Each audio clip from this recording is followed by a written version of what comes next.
Why aren't more people investors? The same reason many people do not start their own businesses. It can be summed up in one word: risk. Many people do not like the idea of handing over their hard-earned money and not having it come back. Many people are so afraid of losing, they choose not to invest or risk their money at all, no matter how much money they could make in return. The fear of losing money seems to divide investors into four broad categories. First, people who are risk-adverse and do nothing but play it safe, keeping their money in the bank. Second, people who turn the job of investing over to someone else, such as a financial advisor or mutual fund manager. Third, gamblers, for whom investing is a game of chance. And finally, investors, for whom investing is a game of skill. For the people who turn their money over to someone else to invest, investing is often a game they do not want to learn. The important thing for these individuals is to choose a financial advisor carefully. The good news about investing is that risk can be greatly minimized or even eliminated, and you can still receive high yields on your money if you know the game. It is the fear of losing money that causes most people to seek security. Yet the I, investor quadrant, is not as treacherous as many people think. It has its own skills and mindset. The skills to be successful in the I, investor quadrant, can be learned if you're willing to take the time to learn them. When I was a boy, my rich dad encouraged me to take risks with my money and learn to invest. He would always say, "If you want to get rich, you need to learn how to take risks. Learn to be an investor." At home, I told my educated dad about my rich dad's suggestion that we learn how to invest and learn to manage risk. My educated dad replied, "I don't need to learn how to invest. I have a government pension plan, a pension from the teachers' union, and Social Security benefits guaranteed. Why take risks with my money?" My educated dad believed in industrial-age pension plans, such as government employee pensions and Social Security. He was happy when I signed up for the U.S. Marine Corps. Instead of being worried that I might lose my life in Vietnam, he simply said, "Stay in for 20 years and you'll get a pension and medical benefits for life." Although still in use, such pension plans officially have become obsolete. The idea of a company being financially responsible for your retirement and the government picking up the balance of your retirement needs through pension schemes is an old idea that is no longer viable.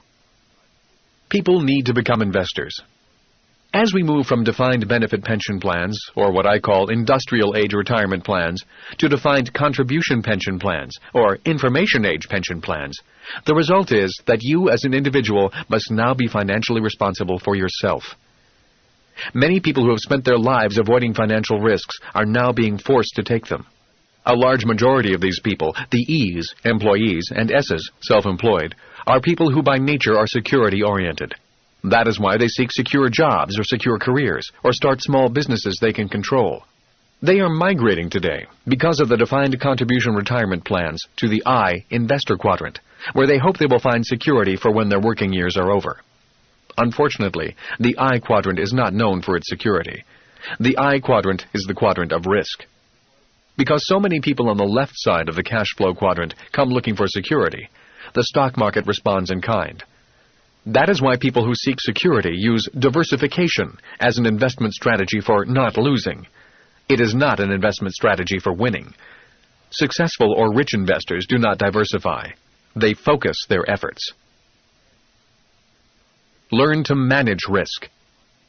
It is possible to invest for high returns with low risk. All you have to do is learn how it's done. It is not hard. In fact, it's much like learning how to ride a bike. In the early stages, you may fall down, but after a while, the falling stops and investing becomes second nature, just as riding a bicycle is for most of us. The problem with the left side of the cash flow quadrant is that most people go there to avoid financial risk. Instead of avoiding risk, I recommend learning how to manage financial risk. People who take risks change the world.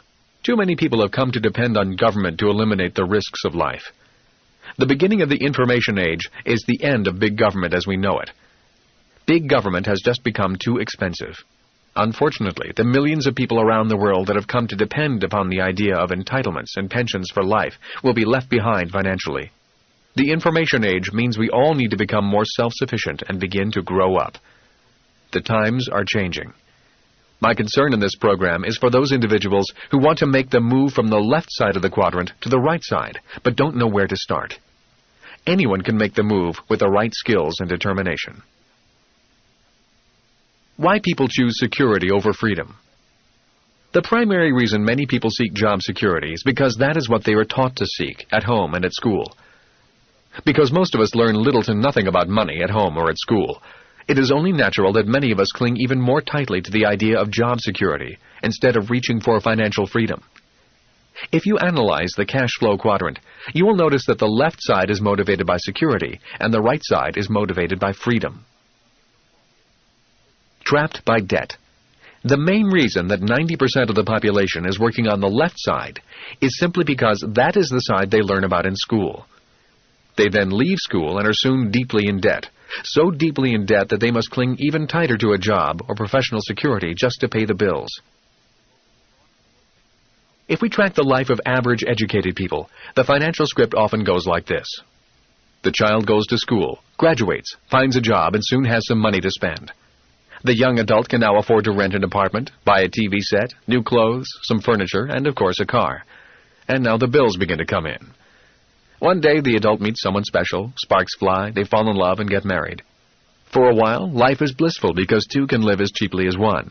They now have two incomes, only one rent to pay, and they can afford to set a few dollars aside to buy the dream of all young couples, their own home.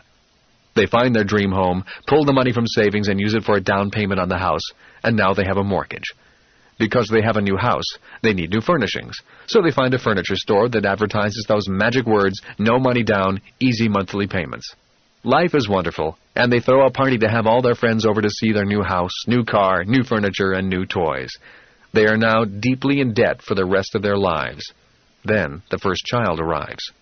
The average, well-educated, hard-working couple, after dropping the child off at nursery school, must now put their nose to the grindstone and go to work. They become trapped by the need for job security simply because, on average, they are less than 3 months away from financial bankruptcy. From these people you often hear, "I can't afford to quit. I have bills to pay." The money trap. Success on the right side of the quadrant requires a knowledge about money called financial intelligence. Rich Dad defined it this way. Financial intelligence is not how much money you make, but how much money you keep, how hard that money works for you, and how many generations you keep it for. If people lack basic financial intelligence, they will, in most cases, not survive on the right side of the quadrant. My rich dad was good with money and with people at work. He had to be. He was responsible for creating money, managing as few people as possible, keeping costs low, and keeping profits high. Those are the skills necessary for success on the right side of the quadrant. It was my rich dad who stressed to me that your home is not an asset, but a liability. He could prove it because he taught us to be financially literate, so we were able to read numbers. He had the free time to teach his son and me because he was good at managing people. His skills from work carried over into his home life. My educated dad did not manage money and people at work, although he thought he did. As the state superintendent of education, he was a government official with a multi-million-dollar budget and thousands of employees. But it was not money he created. It was taxpayers' money, and his job was to spend all of it. If he did not spend it, the government would give him less money the next year. So at the end of each fiscal year, he was looking for ways to spend it all, which meant he often hired more people to justify next year's budget. The funny thing was, the more people he hired, the more problems he had. As a young boy, observing both fathers, I began to take mental notes of what kind of life I wanted to lead. My educated dad was a voracious reader of books, so he was word literate, but he was not financially literate. Because he could not read numbers, he had to take the advice of his banker and accountant, and both told him that his house was an asset, and that it should be his largest investment. Because of this financial advice, not only did my highly educated dad work harder, but he also got further into debt. Every time he received a promotion for his hard work, he also got a pay raise, and with each pay raise he went into a higher tax bracket. He made more money, but all that happened was his taxes increased and his debt increased. He became more emotionally attached to his job and the paycheck that paid the bills. The more insecure he felt, the more he sought security. Your two biggest expenses. Because my dad could not read financial statements, he could not see the money trap he was getting into as he grew more successful. It's the same money trap I see millions of other successful, hard-working people fall into. The reason so many people struggle financially is because every time they make more money, they also increase their two biggest expenses, taxes and interest on debt. To top it off, the government often offers you tax breaks to get deeper into debt. Doesn't that make you a little suspicious? I know many people search for freedom and happiness. The problem is most people have not been trained to work from the B, business owner, and I, investor quadrants. Because of this lack of training, the programming into job security, and their increasing amount of debt, most people limit their search for financial freedom to the left side of the cash flow quadrant. Unfortunately, financial security or financial freedom are seldom found in the E, employee, or S, self-employed quadrant. True security and freedom are found on the right side. Going from job to job in search of freedom. One thing the cash flow quadrant is useful for is to track or observe a person's life pattern. Many people spend their lives in search of security or freedom, but wind up instead going from job to job. For example, I have a friend from high school. I hear from him about every 5 years, and he is always excited because he has found the perfect job. He is ecstatic because he has found the company of his dreams. He loves the company. It's doing exciting things. He loves his work. He has an important title. The pay is great. The people are great. The benefits are great. And his chances for promotion are great. About 4.5 years later, I hear from him again, and by this time he is dissatisfied. The company he works for is now corrupt and dishonest, in his opinion. It doesn't treat its workers with respect. He hates his boss. He was passed over for promotion, and they don't pay him enough. 6 months go by, and he's happy again. He's ecstatic because he's found the perfect job again. His life pattern is going from job to job. So far, he lives well because he is smart, attractive, and personable. But the years are catching up with him, and younger people are now getting the jobs he used to get. He has a few $1,000s in savings, nothing set aside for retirement, a house he will never own, child support payments, and college yet to pay for. His youngest child, 8, lives with his ex-wife, and his oldest child, 14, lives with him. He used to always say to me, "I don't have to worry. I'm still young. I have time." I wonder if he's saying that now. In my opinion, he needs to make a serious effort to begin moving to either the B, business owner, or the I, investor quadrant, quickly. A new attitude and a new educational process need to begin. Unless he gets lucky and wins the lottery or finds a rich woman to marry, he is on a course of working hard for the rest of his life. Doing your own thing. Employees become self-employed. Another common pattern is someone going from E, employee, to S, self-employed. During this current period of massive downsizing, many people are getting the message and are leaving their jobs with big companies to start their own businesses. There is a boom in so-called home-based businesses. So, many people made the decision to start their own businesses, do their own thing, and be their own bosses. Of all the life paths, this is the one I feel for the most. In my opinion, being an S, self-employed, can be the most rewarding and also the most risky. I think the S, self-employed quadrant is the hardest quadrant there is. The failure rates are high. And if you make it, being successful can be worse than failing. That is because if you are successful as an S, self-employed, you will work harder than if you were in any of the other quadrants, and you will work harder for a long time, for as long as you are successful. The reason S's, self-employed, work the hardest is because they typically are the proverbial chief cook and bottle washer. They have to do or be responsible for all the jobs that in a bigger company are done by many managers and employees. An S, self-employed, just starting out, often answers the phone, pays the bills, makes sales calls, tries to advertise on a small budget, handles customers, hires employees, fires employees, fills in when employees do not show up, talks to the tax man, fights off the government inspectors, and on and on. Personally, I cringe whenever I hear people say they're going to start their own businesses.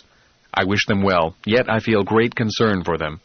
I've seen so many E's, employees, take their life savings or borrow money from friends and family to start their own businesses. After 3 or so years of struggle and hard work, the businesses fold, and instead of building on their life savings, they are left paying off debt. Nationally, 9 out of 10 of these types of businesses fail in 5 years. Of the one that is remaining, 9 out of 10 of them fail in the next 5 years. In other words, 99 out of 100 small businesses ultimately disappear in 10 years. I think the reason most fail in the first 5 years is due to the lack of experience and lack of capital. The reason the one survivor often fails in the second 5 years is not due to lack of capital, but lack of energy. The hours of long, hard work finally get to the person. Many S's just burn out. That is why many highly educated professionals change firms, or try to start something new, or die. Maybe that is why the average life expectancy for doctors and lawyers is lower than it is for most others. Their average life expectancy is 58. For everyone else, it is in the 70s. For those who do survive, they seem to have become used to the idea of getting up, going to work, and working hard forever. That seems to be all they know. A friend's parents remind me of this. For 45 years, they have spent long hours in their liquor store on a street corner. As crime increased in their neighborhood, they had to put steel bars up on the doors and all the windows. Today, money is passed through a slot, much like in a bank. I go by occasionally to see them. They are wonderful, sweet people, but it saddens me to see them as virtual prisoners in their own business, from 10 in the morning till 2 the next morning, staring out from behind the bars. Many wise S's, self-employed, sell their businesses at their peak before they run out of steam to someone with energy and money. They take some time off and they start something new. They keep doing their own thing and love it. Importantly, they know when to get out. If you were born prior to 1930, the advice, go to school, get good grades, find a safe, secure job, was good advice. But if you were born after 1930, it is bad advice. For people who earn their income out of the E, employee quadrant, there are virtually no tax breaks left. Today in America, being an employee means you are a 50-50 partner with the government. That means the government ultimately will take 50% or more of an employee's earnings, and much of that even before the employee sees the paycheck. When you consider that the government offers you tax breaks for going further into debt, the path to financial freedom is virtually impossible for most people in the E, employee quadrant, and for most in the S, self-employed quadrant. I often hear accountants tell clients who begin earning more income from the E, employee quadrant, to buy a bigger house so they can receive a bigger tax break. While that might make sense to someone on the left side of the cash flow quadrant, that makes no sense to someone on the right side of the quadrant. Who pays the most taxes? The rich pay few income taxes. Why? Simply because they do not earn their money as employees. The ultra-rich know that the best way to avoid taxes legally is by generating that income out of the B, business owner, and I, investor quadrants. If people earn money in the E, employee quadrant, the only tax break they are offered is to buy a bigger house and go into greater debt. From the right side of the cash flow quadrant, that is not too financially intelligent. To people on the right side, that is the same as saying, give me $1 and I will give you 50 cents back. I often hear people say, it's un-American not to pay taxes. Americans who say this seem to have forgotten their history. America was founded out of tax protest. Have they forgotten the infamous Boston Tea Party of 1773? The rebellion that led to the Revolutionary War, which separated the American colonies from the oppressive taxes of England. Taxes are a necessity of modern civilization, but problems arise when taxes become abusive and mismanaged. Taxes and debt are two of the main reasons most people never feel financially secure or achieve financial freedom. The path to security or freedom is found on the right-hand side of the cash flow quadrant. You need to go beyond job security. It is time to know the difference between financial security and financial freedom. What is the difference between job security, financial security, and financial freedom? As you know, my highly educated dad was fixated on job security, as are people of his generation. He assumed that job security meant financial security. That was until he lost his job and could not get another job. My rich dad never talked about job security. He talked instead about financial freedom. The answer to finding the kind of security or freedom you desire can be in observing the patterns found in the cash flow quadrant. The pattern for job security. People who go from school to the E, employee quadrant, are often good at performing their jobs. Many spent years in school and years on the job gaining experience. The problem is they know little about the B, business owner quadrant, or the I, investor quadrant, even if they have retirement plans. They feel financially insecure because they have been trained only for job or professional security. The pattern for financial security. To become more financially secure, I suggest, in addition to performing their jobs in the E, employee, or S, self-employed quadrants, individuals become educated in the B, business owner, or I, investor quadrants. This is the pattern of study my rich dad recommended. It is the path to financial freedom.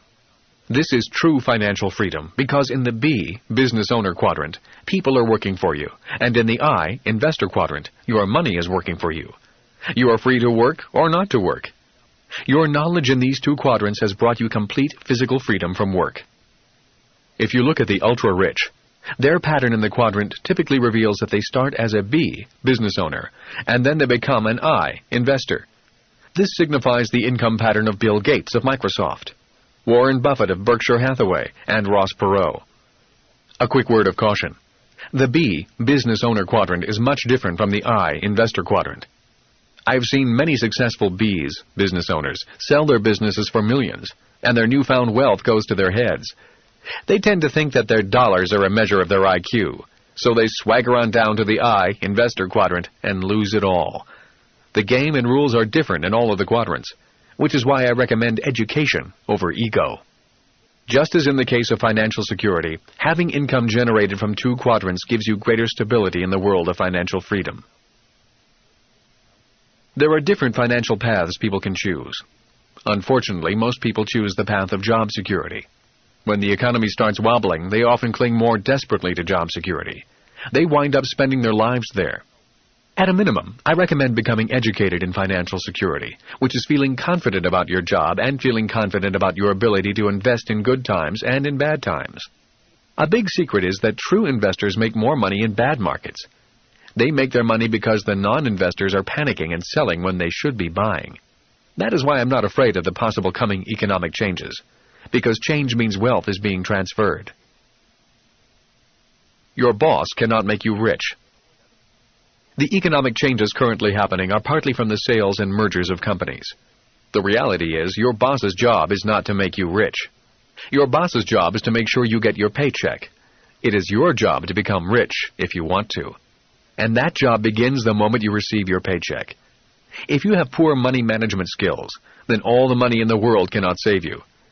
If you budget your money wisely and learn about either the B, business owner, or I, investor quadrant, then you are on your own path to great personal fortune and, most importantly, freedom. The path I recommend. I am often asked by people on the left side of the quadrant, what path would you recommend? I recommend the same path my rich dad recommended to me. The same path that people like Ross Perot, Bill Gates, and others took.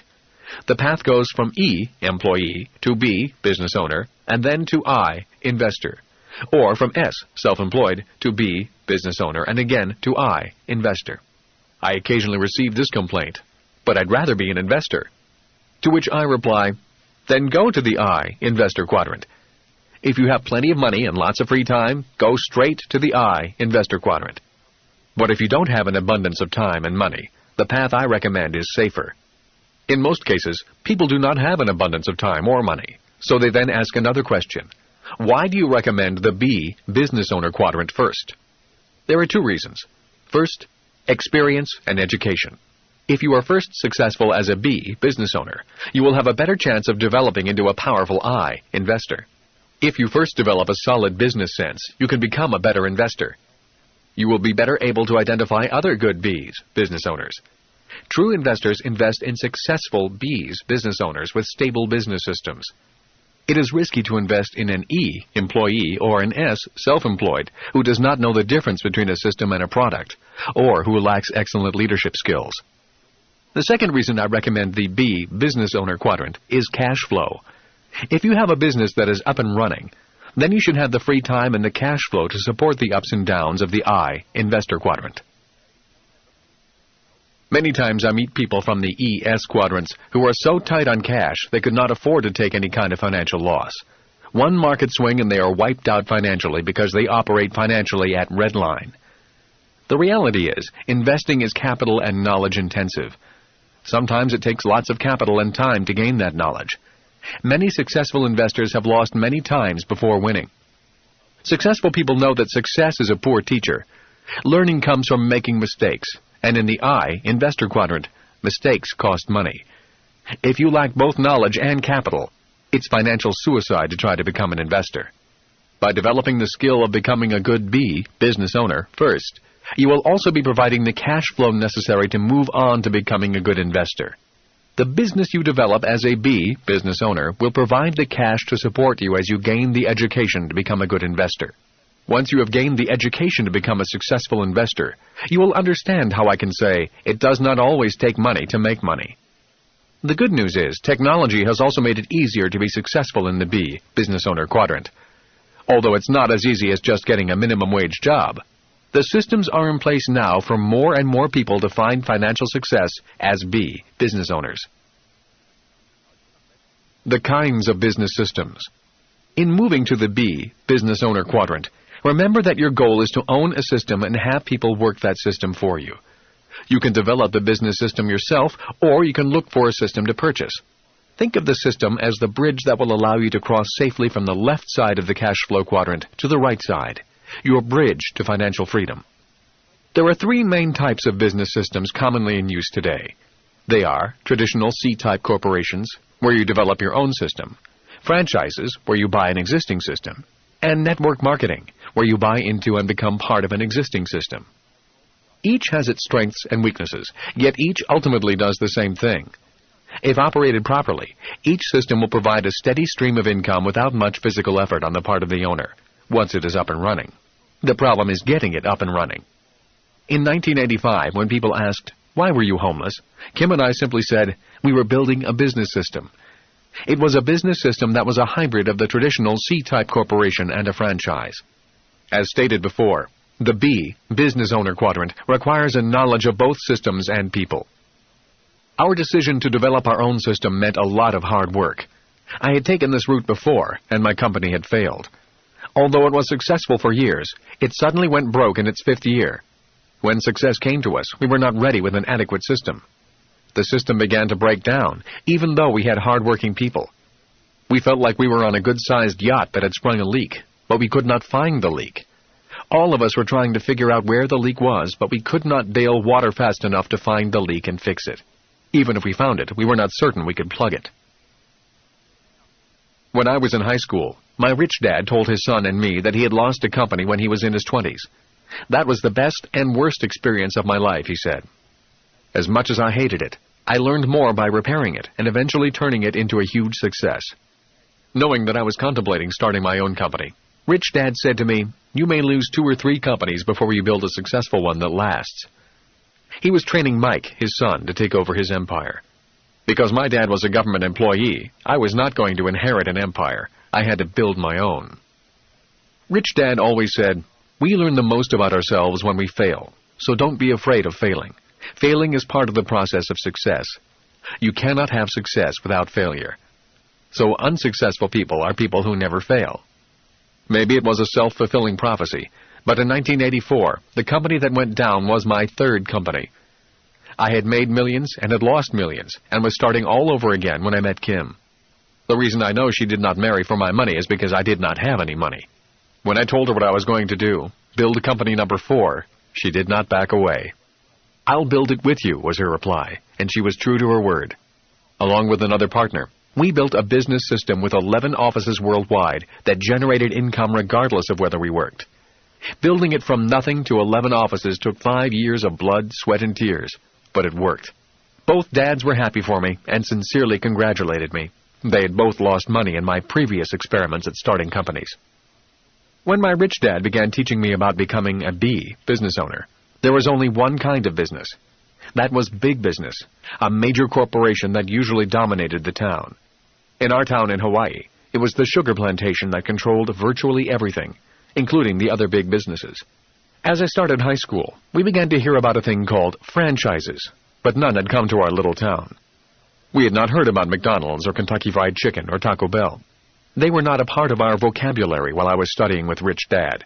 When we did hear rumors about them, we heard they were illegal, fraudulent scams and dangerous. Naturally, upon hearing those rumors, Rich Dad flew to California to begin checking franchises out rather than believing the gossip.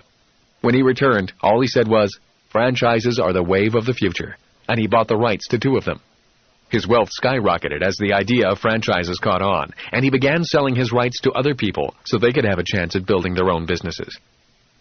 When I asked him if I should buy one from him, he simply said, "No.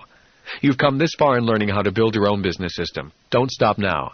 Franchises are for people who do not want to build or do not know how to build their own systems. Besides, you don't have the $250,000 it takes to buy a franchise from me." The way I learned to become a B, business owner, was by being an apprentice to my rich dad. His son and I were both E's, employees, learning to be B's, business owners. And that is the way many people learn. It's called on-the-job training. This is the way many closely held family empires are passed on from one generation to the next. The problem is, not too many people are privileged or lucky enough to learn the behind-the-scene aspects of becoming a B, business owner. Most corporate management training programs are just that. The company only trains you to be a manager. Few teach what it takes to try to be a B, business owner. Often people get stuck in the S, self-employed quadrant in their journey to the B, business owner quadrant. This happens primarily because they do not develop a strong enough system, and so they end up becoming an integral part of the system. Successful B's, business owners, develop a system that will run without their involvement. How to learn to become a B, business owner. There are 3 ways you can make it to the B, business owner side quickly. You can find a mentor, buy a franchise, or develop network marketing. My rich dad was my mentor. A mentor is someone who has already done what you want to do and is successful at doing it. Do not find an advisor. An advisor is someone who tells you how to do it, but has not personally done it. Most advisors are in the S, self-employed quadrant. The world is filled with S's trying to tell you how to be a B or an I. My rich dad was a mentor, not an advisor. One of the biggest tips my rich dad gave was, be careful of the advice you take. While you must keep your mind open, always be first aware of which quadrant the advice is coming from. My rich dad taught me about systems and how to be a leader of people, not a manager of people. Managers often see their subordinates as inferiors. Leaders must direct people who are often smarter. A traditional way of learning about systems is to get your MBA from a prestigious school and get a fast-track job up the corporate ladder. An MBA is important because you learn the basics of accounting and how the financial numbers relate to the systems of a business. Yet, just because you have an MBA does not automatically mean you are competent to run all the systems that ultimately make up a complete business system. To learn about all the systems necessary in a big company, you'll need to spend 10 to 15 years there, learning all the different aspects of the business. You should then be prepared to leave and start your own company. Working for a successful major corporation is like being paid by your mentor. Even with a mentor and/or years of experience, this first method is labor-intensive. To create your own system requires a lot of trial and error, upfront legal costs, and paperwork. All of this occurs at the same time you are trying to develop your people. Another way to become a B, business owner, is through franchises. Another way to learn about systems is to buy a franchise. When you buy a franchise, you are buying a tried and proven operating system. There are many excellent franchises. By buying the franchise system instead of trying to create your own, you can focus on developing your people. Buying the system removes one big variable when you are learning how to be a B, business owner. The reason many banks will loan money on a franchise and not to a small startup business is because the banks recognize the importance of systems and how starting with a good system will lower their risk. A word of caution if you buy a franchise. Please do not be an S, self-employed, who wants to do your own thing. If you buy a franchise system, be an E, employee. Just do it exactly the way they tell you to do it. Nothing is more tragic than the courtroom fights between franchisees and franchisors. The fights occur usually because the people who buy the system really want to do it their way, not the way the person who created the system wants it run. If you want to do your own thing, then do it after you've mastered both systems and people. The final way to become a B, business owner, is through network marketing, also called multi-level marketing or direct distribution systems. Just as with franchises, the legal system initially attempted to outlaw network marketing, and I know of some countries that have succeeded in outlawing or severely restricting it. After I began researching network marketing, I found that there were many people who were sincerely and diligently building successful network marketing businesses. When I met these people, I saw the impact that their businesses had on other people's lives and financial futures. I began to truly appreciate the value of the network marketing system. For a reasonable entry fee, often around $200, people can buy into an existing system and immediately start building their businesses. Due to the technological advances in the computer industry, these organizations are totally automated, and the headaches of paperwork, order processing, distribution, accounting, and follow-up are almost entirely managed by the network marketing software systems. New distributors can focus all their efforts in building their businesses through sharing this automated business opportunity instead of worrying about the normal startup headaches of small businesses. One of my old friends who did more than $1 billion in real estate in 1997 recently signed on as a network marketing distributor and began building his business. I was surprised to find him so diligently building a network marketing business because he definitely did not need the money. When I asked him why, he explained it this way. I went to school to become a CPA, and I have an MBA in finance. When people ask me how I became so rich, I tell them about the multi-million-dollar real estate transactions I do and the hundreds of thousands of dollars in passive income I receive each year from my real estate. I then notice that some of them withdraw or shy away. We both know that their chances of doing multi-million-dollar real estate investments like I do are slim to none. Besides not having the educational background, they do not have the extra capital to invest. So I began to look for a way I could help them achieve the same level of passive income I developed from real estate, without going back to school for 6 years and spending 12 years investing in real estate. I believe network marketing gives people the opportunity to build up the passive income they need for support while they learn to become professional investors. That is why I recommend network marketing to them. Even if they have little money, they can still invest sweat equity for 5 years and begin to generate more than enough passive income to begin investing. By developing their own businesses, they have the free time to learn and the capital to invest with me in my bigger deals. My friend is now doing as well in his network marketing business as in his investment business. He told me, I did it initially because I wanted to help people find the money to invest, and now I'm getting rich from a whole new business. And that's why today I recommend people consider network marketing. Many famous franchises cost $1 million or more to buy. Network marketing is buying a personal franchise, often for less than $200. I know much of network marketing is hard work, but success in any quadrant is hard work. From my research into network marketing, I found 2 important things you can learn through their programs that are essential in becoming a successful business owner. To be successful, you need to learn to overcome your fear of being rejected and to stop worrying about what other people will say about you. So many times I've met people who hold themselves back simply because of what their friends might say if they did something different. I know because I was the same way. And you need to learn to lead people. Working with different kinds of people is the hardest thing about business. The people I have met who are successful in any business are those who are natural leaders. The ability to get along and inspire people is a priceless skill, a skill that can be learned.